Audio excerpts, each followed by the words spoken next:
चांद ग्रहण है और सूरज ग्रहण है, ये शहबाज शरीफ की हुकूमत को ले बैठेगा या देखिए आसिम मुनीर का इक़्तिदार डूब जाएगा? जो भी मुकम्मल सूरज ग्रहण या चांद ग्रहण लगता है 1.5 साल तक जमीन उसके असरात से इफेक्ट होती रहती है। सूरज ग्रहण लगा था 11 अगस्त को और मैंने कहा था कि ये ग्रहण नवाज शरीफ की हैवी मिंटेज की गवर्नमेंट थी, ये उड़ा देगा।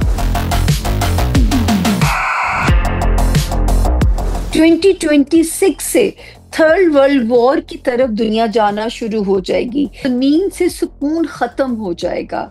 जो तीसरी आलमी जंग है, पाकिस्तान उससे असरअंदाज नहीं होगा, आप ये कह रही हैं? नहीं, पाकिस्तान बल्कि एक अहम रोल प्ले करेगा। सऊदी अरब को किसी जंग का सामना होगा? बिल्कुल होगा जी, ये सारी पट्टी लपेट में आएगी। और इमरान खान का फ्यूचर क्या? इमरान खान सब 28 नवंबर तक जरा मुश्किल वक्त मंडला रहा है। वाले वक्त की नई सुपर पावर ना दी ग्रेटर इसराइल है, ना अमेरिका है, ना वो है रशिया। तो ये जो 9-10 मई की जंग वाला वाकया था, कम से कम मुझे ये तो खुशी हुई कि हमने पाकिस्तान को सोचा, एक कौम होके सोचा। मरियम नवाज का फ्यूचर क्या देखती हैं आप? देखिए, मरियम नवाज साहिबा का हालांकि अस्सलाम वालेकुम नाज़रीन, मुज़म्मिल सरवरदी के ऑफिशियल यूट्यूब चैनल के साथ मैं हूं मुज़म्मिल सरवरदी। उम्मीद है आप खैरियत से होंगे। इस माह 7 सितंबर को चांद ग्रहण हुआ है और फिर 22 को सूरज ग्रहण की बात है। लोग बहुत इस पर बात कर रहे थे कि इसके क्या असरात होंगे। चांद ग्रहण और सूरज ग्रहण एक ही माह में हो रहे हैं, तो मैंने सोचा पाकिस्तान की मायनाज एस्ट्रोलॉजर हैं सामिया खान, उनसे इस पर बात करते हैं, कोई रहनुमाई लेते हैं कि आलमी तौर पर मंजरनामे पे इस सूरज ग्रहण और चांद ग्रहण इकट्ठे होने का क्या असर होगा। अस्सलाम वालेकुम सामिया, क्या हाल है आपके? जी जी, वालेकुम अस्सलाम। और सबसे पहले तो मुजम्मिल साहब, मौका देने के लिए शुक्रिया आपको और मुबशर साहब को मैं बहुत शौक से सुनती हूँ। आज मुझे भी आप लोगों ने मौका दिया अपने शो का हिस्सा बनने का, बहुत शुक्रिया आपका भी सर। सामिया, हर आदमी बंदा सवाल करता है, कहते हैं जी पे चांद ग्रहण भी हो गया, सूरज ग्रहण आ रहा है, एक ही माह में चांद ग्रहण और सूरज ग्रहण हो तो क्या जंगें लगती हैं, या आप कहते हैं इससे हुक्मरानों की हुकूमतें चली जाती हैं, बादशाहतें खत्म होती हैं, क्या होता है? मुजम्मिल साहब, सबसे पहले तो ये कि ग्रहणों की अगर अहमियत ना होती ना, तो हमारे prophet peace be upon him की तरफ से हमें 2 नमाजों का हुक्म ना होता। चांद के लिए नमाज खुसूफ और सूरज के लिए नमाज कसूफ का हुक्म अदा किया गया कि दौरान ग्रहण इन नमाजों को अदा करें, ताकि इनकी जो नेगेटिव रेडिएशन है इन सितारों की, जब वो बेचारे खुद तकलीफ के प्रोसेस से ये सितारे गुजर रहे होते हैं, तो आपको उन पे, इंसानी जिंदगियों पे इम्पैक्ट ना आए।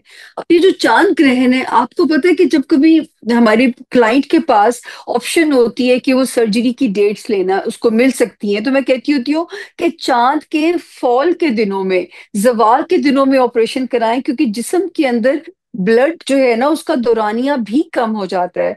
मतलब चांद वो वाहिद है जिससे जमीन बहुत तेजी से इफेक्ट होती है चांद की मूवमेंट से।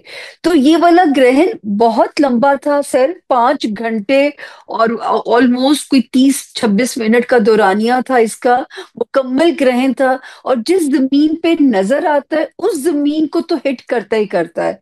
और ये तो पूरी हमारी मिडिल ईस्ट की पट्टी पे नजर आया है, यूएई में नजर आया है, अब पाकिस्तान में नजर आया है, तो ये सारी इस पट्टी पे भी नजर आया है। तो आप क्या देखती हैं? और जो सूरज ग्रहण 22 सितंबर को आ रहा है, इसको जी आप जी, कैसे देख रही हैं?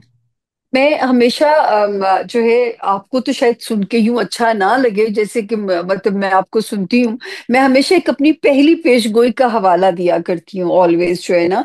सूरज ग्रहण लगा था 1999 11 अगस्त को और मैंने कहा था कि ये ग्रहण नवाज शरीफ की हैवी मिंटेज की गवर्नमेंट थी, ये उड़ा देगा। तो उस वक्त किसी को इस बात पे यकीन भी नहीं आता था, हैवी मैंडेट, 2/3 मेजोरिटी। तो आप सोचिए कि जो है 11 अगस्त को लगता है और पूरे कराची में अंधेरा छा जाता है। और कराची में वो मंजर मैंने विटनेस किया कि मैं जहाज में थी और हमारे ऊपर मुशर्रफ साहब का जहाज चल रहा था, और उसके बाद फिर आपने देखा 11 साल के जो असरात रहे। जो भी मुकम्मल सूरज ग्रहण या चांद ग्रहण लगता है 1.5 साल तक जमीन उसके असरात से इफेक्ट होती रहती है, टिल 1.5 ईयर। तो आपको क्या लगता है कि ये जो आप चांद ग्रहण है और सूरज ग्रहण है, ये शहबाज शरीफ की हुकूमत को ले बैठेगा या देखिए आसिम मुनीर मुजम्मिल का साहब, इक़्तिदार डूब जाएगा? नहीं नहीं नहीं, मैंने ये बिल्कुल नहीं कहा। मैंने ये वाली पेश गोई इस वाली नहीं है, क्योंकि गवर्नमेंट का सितारा अपना इस वक्त स्टेबल चल रहा है, उसमें कोई खतरा ऐसा उनको नहीं है। मैं तो पहले ही कहा था कि अगर शहबाज शरीफ अक्टूबर का महीना गुजार जाते हैं, वैसे तो उनका सियासी सितारा बड़ा खुशकिस्मत है। और ये मैं तब भी कहती थी जब नवाज शरीफ की -1 होने वाली पेश गोई मेरी पूरी हुई थी, तो मैं कहती थी कि इनका सितारा बहुत स्ट्रांग है, नवाज शहबाज शरीफ साहब का। तो अगर ये अक्टूबर का महीना भी गुजार जाते हैं, जो कि मुझे इम्कान है कि गुजार जाना है उन्होंने, तो फिर ये पहले वजीर आजम होंगे जो कि अपने 5 साल पूरे करेंगे। वरना मैं हमेशा कहती हूँ कि पाकिस्तान का जो जायचा है, इसमें वजीर आजम का मनसब ही कंट्रोवर्शियल है। तो मैं तो एक बात कहती हूँ कि मेरी एक पेशगोई रास्ते में रह गई है कि इस मुल्क में सिस्टम बदल जाएगा, कि पार्लिमानी निजाम पे यहाँ कभी भी नहीं हम स्टेबल हो पाएंगे।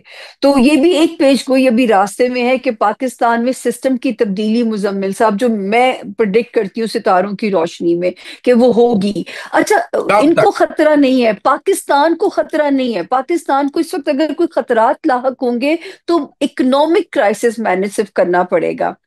बाकी जो है पाकिस्तान अल्हम्दुलिल्लाह अगले जून तक अगर आप देखोगे, विटनेस करोगे इंशाअल्लाह ताला, पाकिस्तान बड़ा सेफ जोन होता चला जाएगा। अब ये जो कतर वाला वाकया हुआ है और इस्लामी ममालिक इकट्ठे हुए हैं, ये भी मेरी प्रिडिक्शन थी। कि अब ये मुझे नहीं पता था ऐसा कौन सा वाकया होगा कि मुस्लिम उम्मा इकट्ठी होएगी और पाकिस्तान एक अहम रोल अदा करेगा।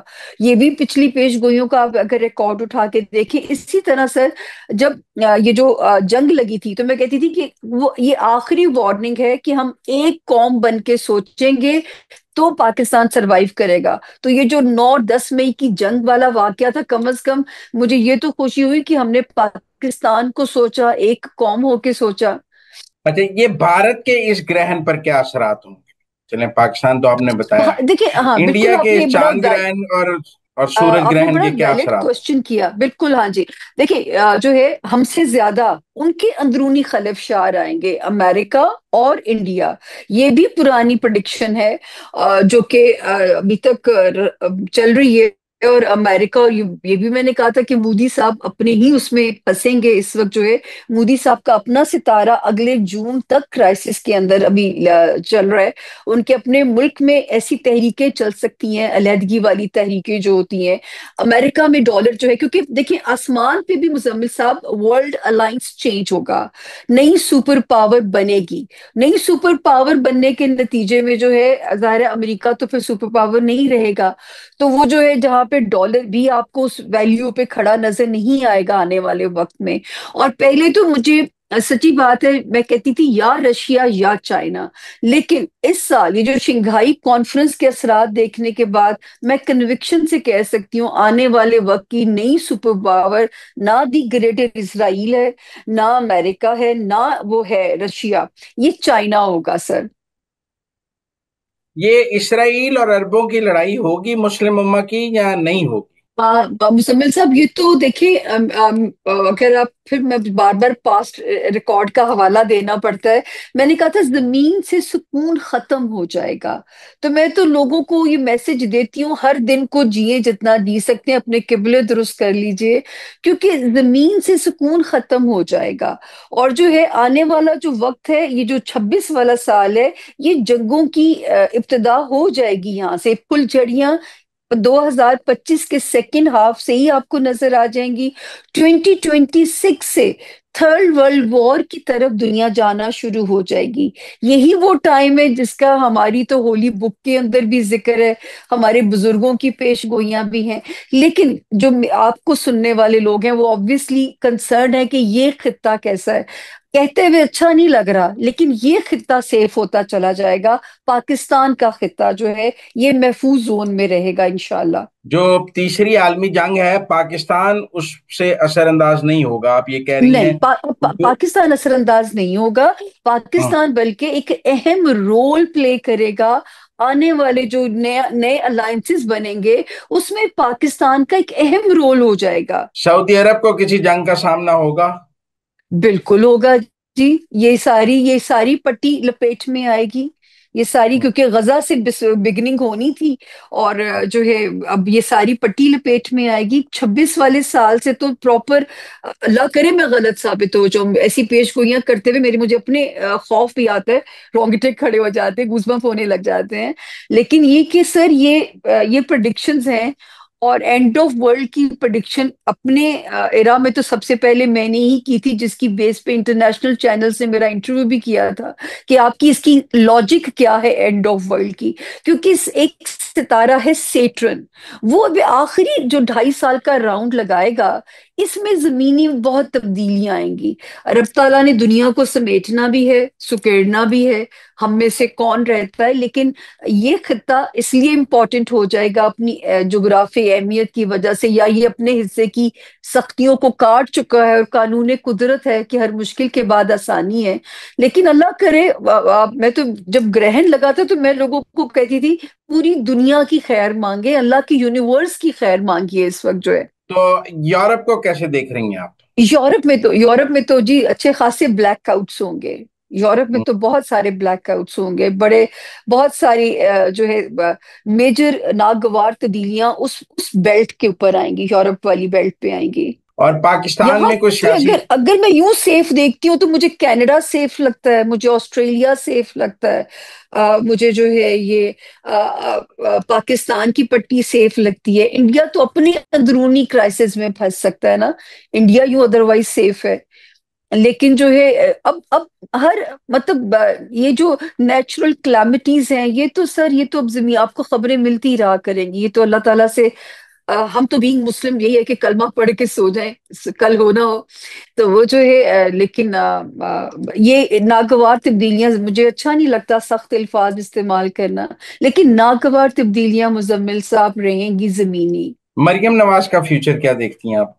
देखिए, मरियम नवाज साहिबा का हालांकि 2025 में कहती हूँ कि उनको मजीद हाइप दे के जाएगा ये वाला साल, और बीच में उनको एक बैड फेज उनपे आता है क्रिटिसिज्म का, लेकिन मुझे वो सेफ ही लग रही है, मुझे उनके ऊपर कोई ऐसे खतरात नहीं नजर आ रहे। बिलावल की शादी नजर आ रही है आपको? हाँ, मुजम्मिल साहब मैं हार गई उसमें, क्योंकि 10 जून 2025 तक तो मुझे इम्कान बहुत रोशन नजर आता था हो जाएगी, और मैं उनके खानदान को भी मशवरा देती थी कि कर दीजिए, ये टाइम बेहतर है उनके लिए। हालांकि उनका भी मैरिज हाउस खान साहब की तरह इतना कोई रोशन नहीं है कि एक से जायद इम्कानात उसमें मौजूद थे, लेकिन मुझे अब मेरे पास कोई सितारों की रोशनी में कोई वक्त नहीं है जो मैं दे सर नहीं है। सकूं। और इमरान जो खान का मेरे क्या प्रिडिक्टेड टाइम थे वो निकल गए सारे सर। निकल गया। और इमरान खान का फ्यूचर हाँ, क्या इमरान देखती खान साहब जी अभी तो, हाँ जी, बानी पीटीआई जो है जी, उनका जो है देखिए, एक बात हम कहते थे कि 25 मई 2025 तक मैं कहती थी, जिसपे शहबाज गिल साहब ने मेरी इतनी बड़ी फोटो लगा के मुझ पे प्रोग्राम कर डाला बकायदा, कि मैं शायद एजेंडा के तौर पर ये कह रही हूँ। मैं तभी सितारों की रोशनी में कहती थी कि इनके लीडरान ही नहीं चाहते कि वो निकलें। तो अभी तो सर उनपे 28 नवंबर तक जरा मुश्किल वक्त मंडला रहा है, till the 28th of November। हैं? और 28 नवंबर के बाद? असर अभी जो है बस अल्लाह उन पे अब रहम करे, क्योंकि उनका सेटन की पोजीशन थोड़ी सी उनके अगेंस्ट है। अब तो उनके लिए मोजज़ा हो अगर कोई ऐसा परवाना उनके लिए आ जाए। लेकिन अगर आप कहें कि इक्तदार, मैं गलत भी हो सकती हूँ, मुझे ये नहीं नजर आता कि इक्तदार उनकी किस्मत में दूसरी बार है अभी। इमरान खान की सियासी वारिस हलीमा खान होंगी या बुशरा बीबी? नहीं, मेरा नहीं ख्याल बुशरा बीबी सस्टेन कर पाएंगी। बुशरा बीबी तो शादी सस्टेन कर जाए तो बड़ी बात है, वो मुझे नहीं लगता कि वो सियासत में सस्टेन कर पाएंगी। सियासत में अगर कोई जानशीन इनकी बनी तो इनकी बहन ही है। हलीमा खान ही बनेगी। जी जी। आपको क्या आसिम मुनीर साहब का क्या मुस्तकबिल नजर आ रहा है? देखिए, वो बड़ा स्ट्रॉन्ग जुपिटर लेके पैदा हुए हुए हैं, और जो है जब मुझे याद है, मैं एक प्रोग्राम में कहा था तो कि मुझे नहीं पता था कि मैं कहती थी उनको इंटरनेशनल पजीराई मिलेगी, एक्नॉलेजमेंट मिलेगी। उनका सेटन बहुत अच्छा है, और शायद अल्लाह पाक उनसे कोई अहम काम ले लें। और जो है मुझे ये, मैं कुछ कह नहीं सकती, लेकिन उनका जो सेटन बहुत जो सॉरी जुपिटर बड़ा पावरफुल लेके पैदा हुआ है 9वें घर के अंदर। तो वो उनको एक फेम दिलाएगा, और वो भी मतलब मैं तो अगर सितारों की रोशनी में देखूं तो भी लंबा सेफ है वो। आपको लगता है 10 साल रह लेंगे वो? मुझे तो 12 साल, सितारे की जुबान 12 साल देती है मुझे। मैं उसी जुबान में बात करूंगी, सितारों की जुबान में। अच्छा, 12 साल आपको वो नजर आते हैं। ये बताएं कि ये जो पाकिस्तान की माशी, बशर्ते जिंदगी सर, बशर्ते जिंदगी कहना चाहिए, अल्लाह नाराज ना हो हमसे। ये हाँ जो जी। पाकिस्तान के माशी हालात हैं, ये बदलने के कोई इम्कानात हैं? पाकिस्तान फाइनेंशियल क्राइसिस से निकल आए? देखिए बहुत अच्छा होगा इंशाल्लाह ताला। मैंने कहा ना, अगले जून तक वो टाइम आप आंखों से भी, अल्लाह आपको हम सबको मौका दे देखने के लिए। जब मैं ये जब मैं कहती थी कि एक वक्त आएगा कि आपको अपने ग्रीन पासपोर्ट अच्छा लगेगा, और मैंने तो विटनेस किया अपना ग्रीन पासपोर्ट रशियन इमिग्रेशन पे रख के जो है। तो वो जो है आने वाले वक्त में यहाँ पे खुदा के हुक्म से रोजगार भी आएगा, इन्वेस्टर्स भी आएंगे। पता नहीं कितने लोगों को तो मैं रिस्क लेती हूँ भी, जमीन बाय कर लो इस मुल्क में, कल को जमीन नहीं मिलनी खरीदने के लिए। अल्लाह मेरी इज्जत रखे, मैं तो बड़े बड़े रिस्क लेती हूँ सर, क्योंकि मुझे बहुत अच्छी उम्मीदें हैं पाकिस्तान के मुस्तकबिल से, पाकिस्तान से मुझे बहुत अच्छी उम्मीदें हैं। बेशक इस वक्त हालात, सूरत हाल इसके बिल्कुल ऑपोजिट है, लेकिन इससे पीछे तो बिल्कुल खतरनाक थी। मुल्क के सस्टेन करने का भी नजर नहीं आता था, हमने तो वो भी मिरेकल देखा है। आपको जैसे नेपाल में हुआ है, जैसे बांग्लादेश में हुआ है, ऐसे और ममालिक में ऐसे इनकलाब आते या रजीम चेंज होते नजर आते हैं? देखिए ये अगर ये तो मैंने कहा ना, जमीन से सुकून उठ जाएगा, ठीक है ना। ऐसी ऐसी नागहानी ऐसी खबरें अब आपको सरप्राइज नहीं किया करेंगी। ये एक इट्स न्यू नॉर्मल थिंग हो जाएगा आपके लिए। लेकिन अगर आप ये समझते हैं कि पाकिस्तान इस तरह का कोई रेजोल्यूशन ले आएगा, ये मुझे इस मुल्क में रेजोल्यूशन की उम्मीद नहीं है। मुझे कोई ऐसे फड्डों की भी अल्लाह के हुक्म से उम्मीद नहीं है। हाँ, अक्टूबर की 23 तारीख गुजर जाएगी, यही सिस्टम चल सकता है, चेहरों की तब्दीली इन हाउस हो सकती है, मुझे सिस्टम की तब्दीली भी नजर नहीं आती सर। और आपको ये लगता है कि आगे जाके जो अरब बादशाहतें हैं वो खत्म हो जाएंगी? इस पे मेरा सच्ची बात है होमवर्क नहीं है, तो मैं कुछ कह नहीं सकती। क्या इस पे नहीं? मेरा होमवर्क क्यों नहीं है। हाँ जी। और अमेरिका को आप कहाँ देखती हैं आगे, अगले 5 साल में अमेरिका, अमेरिका? मैं डर भी लगता है, क्योंकि जो है बड़ा मॉनिटर होती है उनके भी सोशल मीडिया, लेकिन मुश्किलात उनकी कंट्री में बढ़ेंगी आने वाले टाइमिंग्स में, मुश्किलात में इजाफा होगा, अमेरिकन के अंदरूनी हालात भी और अमेरिकन अवाम की तरह के लिए भी जो है। बहुत शुक्रिया साम्या हमारे साथ बात करने का। It was player talking to you. Thank you very. Thank you जी, थैंक यू।